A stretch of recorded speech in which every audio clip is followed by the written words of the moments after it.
Go. Hello there, my name is Ola Zaccheus. Like I explained last week, if you watch my video, I write under the pseudonym Ola Zaccheus, and I'm at the moment reading my book, Buyer Beware. I started a series last week, Don't Marry This Person, and today is Don't Marry This Person Part 2.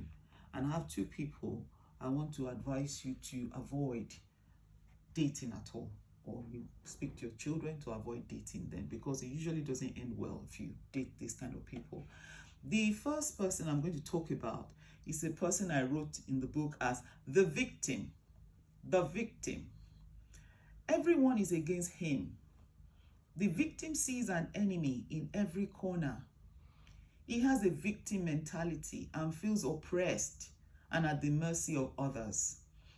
A guy that has a victim mentality operates a blame system for all or most of his life. He blames his mom, dad, boss, the system, and everything for his failures and shortcomings. Nothing is ever the fault of the victim. He is never responsible for anything. The victim has a "you owe me" mentality, otherwise known as a huge sense of entitlement. Everyone owes the victim, while he owes no one anything. You can never satisfy someone with a victim mentality. Your best efforts will never be good enough for him. He is constantly looking for someone to pity him and lend him a sympathetic ear. You will only get along well with the victim for as long as you keep sympathizing with him, however long that takes.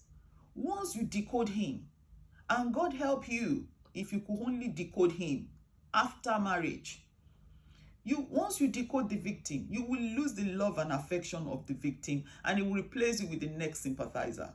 It could be his friend or another woman. Sean had a huge victim complex.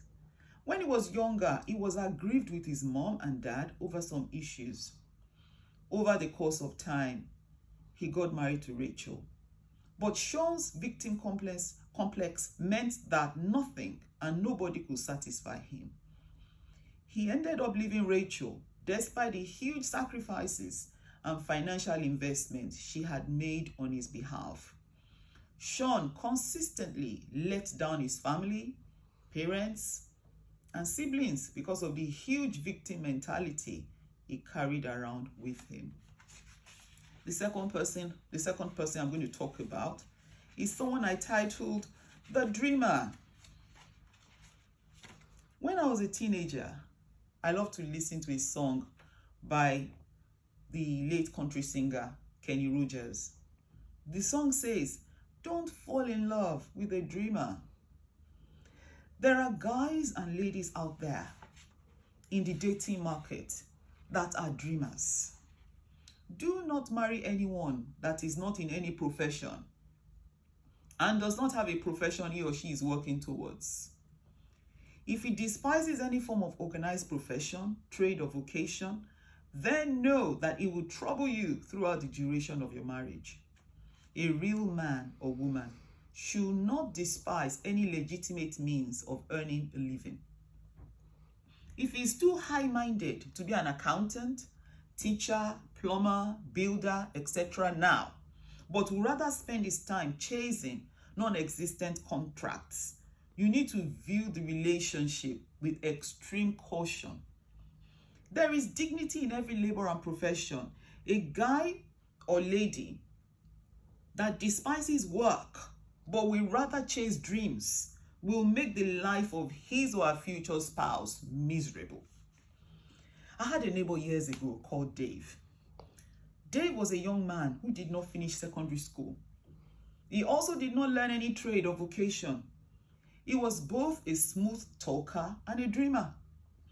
Dave would disappear for weeks, and any time he reappeared, he had different stories of different investments he was into in faraway lands. Throughout the time we were neighbors, and even long after, none of his investments, in quote, was successful. Dave was such a dreamer and smooth talker that he had convinced Laura, a lady in a very decent and well-regarded profession, to marry him. They were about to get married before Laura came to her senses and broke off the engagement. Laura would have been the sole breadwinner for life if she had married Dave. A guy or lady that despises honest labor but rather prefers to chase dreams may turn you into the sole breadwinner throughout your marriage. As a lady, you are meant to help your husband. Don't make him get all the resources needed for the home without contributing anything.